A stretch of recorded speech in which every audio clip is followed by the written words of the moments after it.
তৃণমূল কংগ্রেসের যেটা মূলধন বাংলা আর বাঙালি তত্ত্ব, যে বিজেপি বাংলাকে শেষ করে দিতে চাইছে, এইবার তাতে একেবারে চরম আঘাত দিলেন প্রধানমন্ত্রী।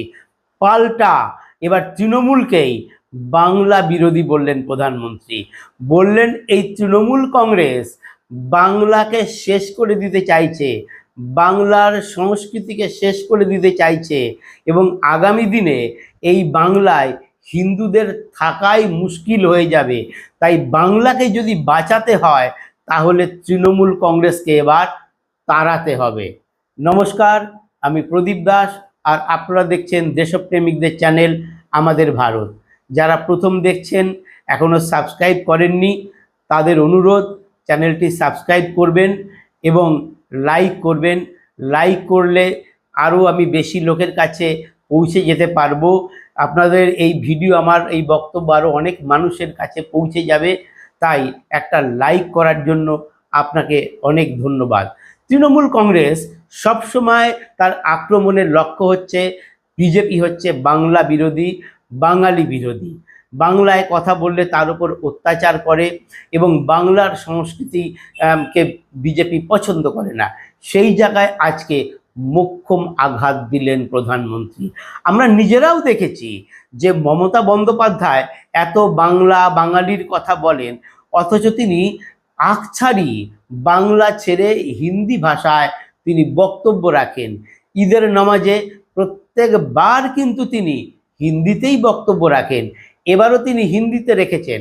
আসানসোলে গেছিলেন, সেখানে গিয়ে তিনি হিন্দিতে বক্তব্য রেখেছেন, বেশিরভাগ সময় হিন্দি বাংলা মিশিয়ে। আলিপুরদুয়ারে, সেখানেও তিনি হিন্দিতেই বক্তব্য রাখেন, অথচ তিনি বাংলার কথা বলেন, বাংলার অস্মিতার কথা বলেন। আর কার্যক্ষেত্রে দেখা যায় তিনি তার বক্তব্যের মধ্যে মাঝে মাঝেই হিন্দি তিনি দিয়ে দেন। তাহলে তার মুখে কি সত্যিই বাংলা বাঙালির কথা মানায়? আজ প্রধানমন্ত্রী সেই জায়গাতেই আঘাত দিয়েছেন।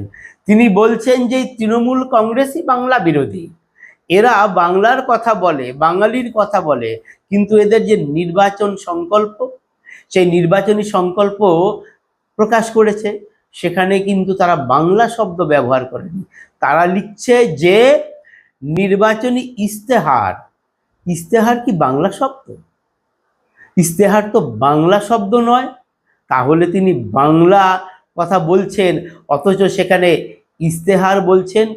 আসলে এই ইস্তেহার শব্দটা প্রথম ব্যবহার হয়েছিল 1905 সালে, এবং তারপরে শুরু হয়েছিল হিন্দুদের ওপর অত্যাচার। সেই প্রসঙ্গ স্মরণ করিয়ে দিয়ে তিনি বলেন যে তৃণমূল কংগ্রেস আসলে তলে তলে এখানকার যে জনবিন্যাস সেটা পাল্টে দিতে চাইছে। তারা অনুপ্রবেশকারীদের ঢুকিয়ে আগামী দিনে পশ্চিমবঙ্গে হিন্দুদের থাকাটাই মুশকিল করে দিচ্ছে। তৃণমূল কংগ্রেস এই বাংলাটাকে শেষ করে দিতে চাইছে, এই বাংলার সংস্কৃতিকে শেষ করে দিতে চাইছে। মোদ্দা কথা, তিনি বলেন যে তৃণমূল কংগ্রেস এই বাংলার পরিচয়, এই বাংলাকে একেবারে শেষ করে দিতে চাইছেন, আর মুখে বলছেন বাঙালি অস্মিতার কথা। ফলে এতদিন মুখ্যমন্ত্রী যে বাংলা বাঙালি বলে বিজেপিকে আক্রমণ করত, আজ প্রধানমন্ত্রী একেবারে তার মোক্ষম জবাব দিয়ে দিয়েছেন। তিনি পরিষ্কার একেবারে তুলে ধরে দেখিয়েছেন কিভাবে তৃণমূল বাংলাকে শেষ করে দিতে চাইছে। তিনি বলছেন যে বাঙালি হিন্দু যাদের জন্য শরণার্থী এখানে সিএ আইন হয়েছে, তিনি তাদের নাগরিকত্ব নিতে দিচ্ছেন না, তিনি সিএর বিরোধিতা করেছেন। আর তিনি মুসলমানদের ঢুকিয়ে এখানকার জনবিন্যাস পাল্টে দিচ্ছেন এবং তাদের ভোট ব্যাংক করছেন, তাদের ভোটার কার্ড তৈরি করে দিচ্ছেন, আধার কার্ড তৈরি করে দিচ্ছেন এবং এখানে থাকার ব্যবস্থা করে দিচ্ছেন। এর ফলে পশ্চিমবঙ্গের জনবিন্যাস পাল্টে যাচ্ছে। আগামী দিনে এই বাংলায় হিন্দুদের থাকাই মুশকিল হয়ে যাবে। আর এর ফলে কি হচ্ছে, বাংলার যে সংস্কৃতি সেটা পুরো পাল্টে যাচ্ছে। বাংলার যে সংস্কৃতি, বাঙালির যে সংস্কৃতি, সেই সংস্কৃতি পাল্টে যাচ্ছে এবং সেটা এই মমতা বন্দ্যোপাধ্যায়ের জন্যেই হচ্ছে। তাই বাংলার সংস্কৃতিকে যদি রক্ষা করতে হয় তাহলে এই সরকারকে এবার তাড়াতে হবে এবং এই সরকারকে তাড়াতে না পারলে আগামী দিনে এই বাংলায় হিন্দুদের থাকাই মুশকিল হয়ে যাবে।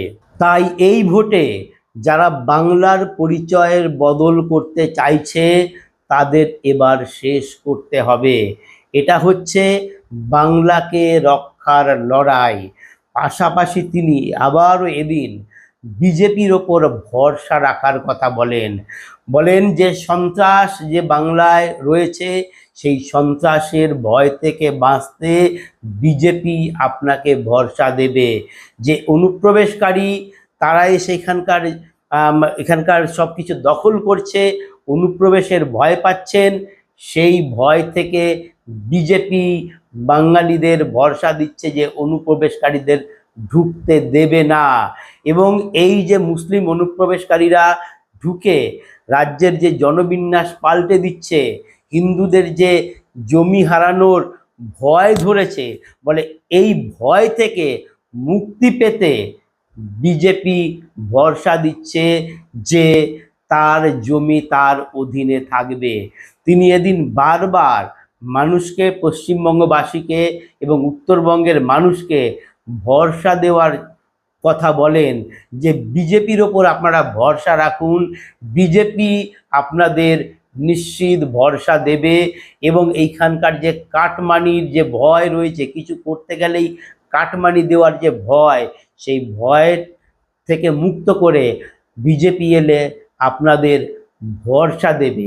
তো বিজেপি চাকরির ভরসা দেবে।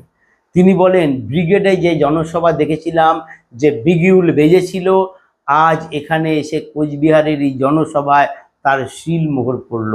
কারণ আজকের কোচবিহারের জনসভায় সকাল থেকেই কাতারে কাতারে মানুষ ওখানে জড়ো হয়েছিল। সংবাদ মাধ্যম যেটা কম করে বলে, তারাই 12টার সময় বলছে লক্ষাধিক মানুষের সমাবেশ হয়ে গেছে। কাতারে কাতারে মানুষ আজ জড়ো হয়েছিল এবং তাদের মধ্যে চূড়ান্ত উৎসাহ লক্ষ্য করা গেছে। আর সেই উৎসাহ দেখেই বাংলার মানুষকে চাকরির ভরসা দিলেন, নিরাপত্তার ভরসা দিলেন এবং ভয় মুক্ত পরিবেশের ভরসা দিলেন প্রধানমন্ত্রী। আর এদিন প্রধানমন্ত্রী মালদার ঘটনা নিয়েও বলেন যে এই সরকার একটা সাংবিধানিক সংস্থারও গলা টিপে ধরে এবং তার জন্য সুপ্রিম কোর্টে হস্তক্ষেপ করতে হয়। এবং মালদার ঘটনাকে তিনি একেবারে সেই বিচারপতিদের ওপর যে আক্রমণ হয়েছিল, তিনি বলেন এটাই হচ্ছে মহা জঙ্গল রাজ। এই মহা জঙ্গল রাজ থেকে মুক্তি পেতে এই সরকারের বিদায় দিতে হবে। এই সরকারের এখন এই রাজ্যে একটাই আওয়াজ, সেটা হচ্ছে পাল্টানো দরকার, চাই বিজেপি সরকার। এই আওয়াজ উঠেছে।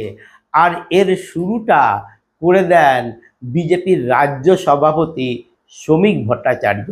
তিনি বলেন এবারের নির্বাচন তৃণমূল ভার্সেস বিজেপি নয়, এবারের নির্বাচন প্রধানমন্ত্রী ভার্সেস মমতা বন্দ্যোপাধ্যায় নয়, এবারের নির্বাচন জোড়াফুল ভার্সেস পদ্মফুল নয়, এবারের নির্বাচন, এবারের লড়াই হচ্ছে জনতা ভার্সেস মমতা।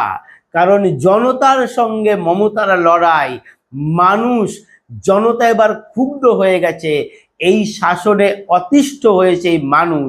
আর তাই এবারের লড়াইটা হচ্ছে জনতা ভার্সেস মমতা। আসলে আজ থেকেই বিজেপির নির্বাচনী প্রচারটা একেবারে শেষ পর্যায়ে পৌঁছে গেল। এই যে রেস, এটাই এবার চলতে থাকবে। বিজেপির এবারের যে নির্বাচনী প্রচার, সেটা বেশ কয়েকটা পর্বে বিভক্ত ছিল। প্রথম পর্বে ছিল হচ্ছে চার্জশিট। এই চার্জশিট হচ্ছে 294 কেন্দ্রে, যেখানে যেখানে যে বিধানসভা কেন্দ্র রয়েছে সেই এলাকার সমস্যা তুলে যেখানে তৃণমূলের বিধায়ক আছে সেই বিধায়কের নামে চার্জশিট দেওয়া হয়েছে। আর যেখানে তৃণমূলের বিধায়ক নেই সেখানে তৃণমূল সরকারের বিরুদ্ধে, রাজ্য সরকারের বিরুদ্ধে চার্জশিট দেওয়া হয়েছে। এই চার্জশিট পর্ব প্রত্যেকটা বিধানসভার বিভিন্ন এলাকায় সম্পূর্ণ হয়েছে। আর তারপরে ছিল হচ্ছে পরিবর্তন সংকল্প যাত্রা। এই পরিবর্তন সংকল্প যাত্রা রাজ্যের 7টা এলাকা থেকে হয়েছিল। সেই সংকল্প যাত্রাতে কেন্দ্রের বিভিন্ন মন্ত্রী এসেছেন, বিজেপির কেন্দ্রীয় স্তরের বহু নেতা এসেছেন। 294টা বিধানসভা কেন্দ্রেই সেই পরিবর্তন সংকল্প যাত্রা হয়েছে। আর তারপরে এইবার যেটা শুরু হলো সেটা হচ্ছে বিজয় সংকল্প যাত্রা।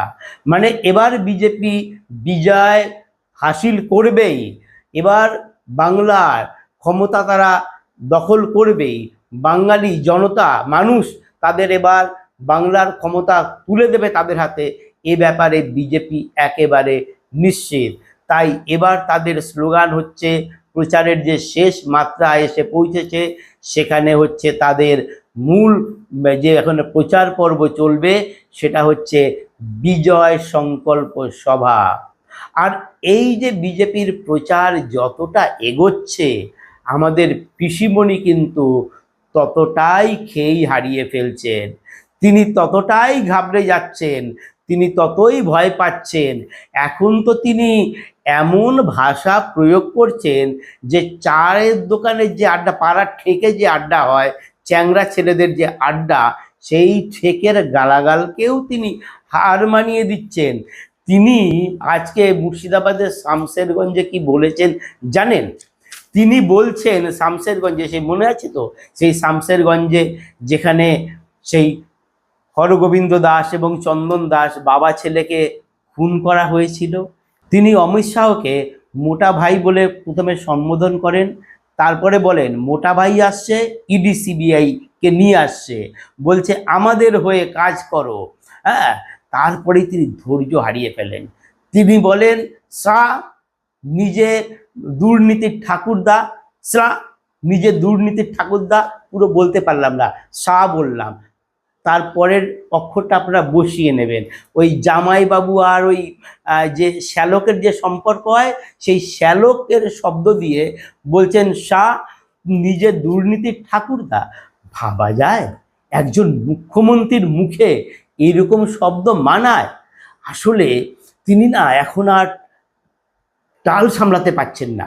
তিনি ভাবছেন তার মসনদ গেল, এবার মসনদ এবার যাবেই, কারণ এতদিন যে ক্ষমতা ভোগ করেছিলেন, সেই টালির নালার পাশ থেকে উঠে ক্ষমতার শীর্ষে পৌঁছেছিলেন, তারপরে দুর্নীতির পাহাড় চূড়ায় বসেছিলেন, এই যে তার ক্ষমতার যে মসনদ, সেই মোহ তিনি এখন ছাড়তে পারছেন না। সেই চলে যাওয়ার ভয়ে তিনি এখন উল্টো পাল্টা সমস্ত কথা বলছেন, এমন তাই তিনি গালাগাল দিচ্ছেন, এমন কি বলছেন যে এই যে কেন্দ্রীয় বাহিনী যারা এসছে তারা নাকি ইভিএম মেশিনের চিপ পাল্টে দিতে পারেন। তিনি বলছেন ইভিএম যদি খারাপ হয় তাহলে সেটা যেন সারাতে না যায়, নতুন আনতে বলবেন, কারণ সারাতে গেলে ওই সেনাবাহিনীর লোক ওখানে চিপ ভরে দেবে। আরে সেনাবাহিনী ইভিএম এর কাছে যায়, যেতে পারবে? তাদের তো সেই নির্দেশ নেই, তারা তো পাহারা দেবে। কিন্তু তিনি এতটাই আতঙ্কিত যে কোথা থেকে কি হবে তিনি বুঝতে পারছেন না। আর গতকাল তো দেখলাম মানিকচকে যেটা হয়েছে, মানিকচকে তার জনসভায় সমস্ত এসছে, যদিও জনসভার পেছন দিকটা পুরো ফাঁকা।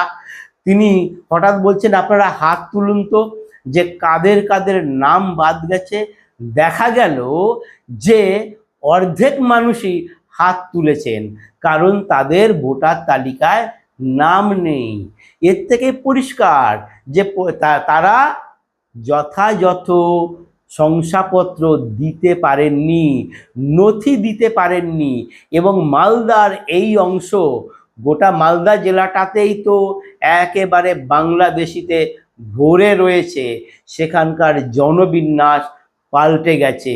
তাই প্রধানমন্ত্রী আজকে সেই প্রসঙ্গটাই তুলে ধরে বলেন যে এই সরকার পশ্চিমবঙ্গের সংস্কৃতি পাল্টে দিতে চাইছে, পশ্চিমবঙ্গের জনবিন্যাস পাল্টে দিতে চাইছে, পশ্চিমবঙ্গকে পুরোপুরি পাল্টে দিতে চাইছে এবং আগামী দিন এখানে হিন্দুদের থাকা অসম্ভব হয়ে যাবে। তাই পশ্চিমবঙ্গকে রক্ষা করতে গেলে এই সরকারকে পাল্টানো দরকার এবং বিজেপিকে আনুন, বিজেপি আপনাদের ভরসা দেবে। আমার এই প্রতিবেদন কেমন লাগলো তা জানাবেন। নমস্কার।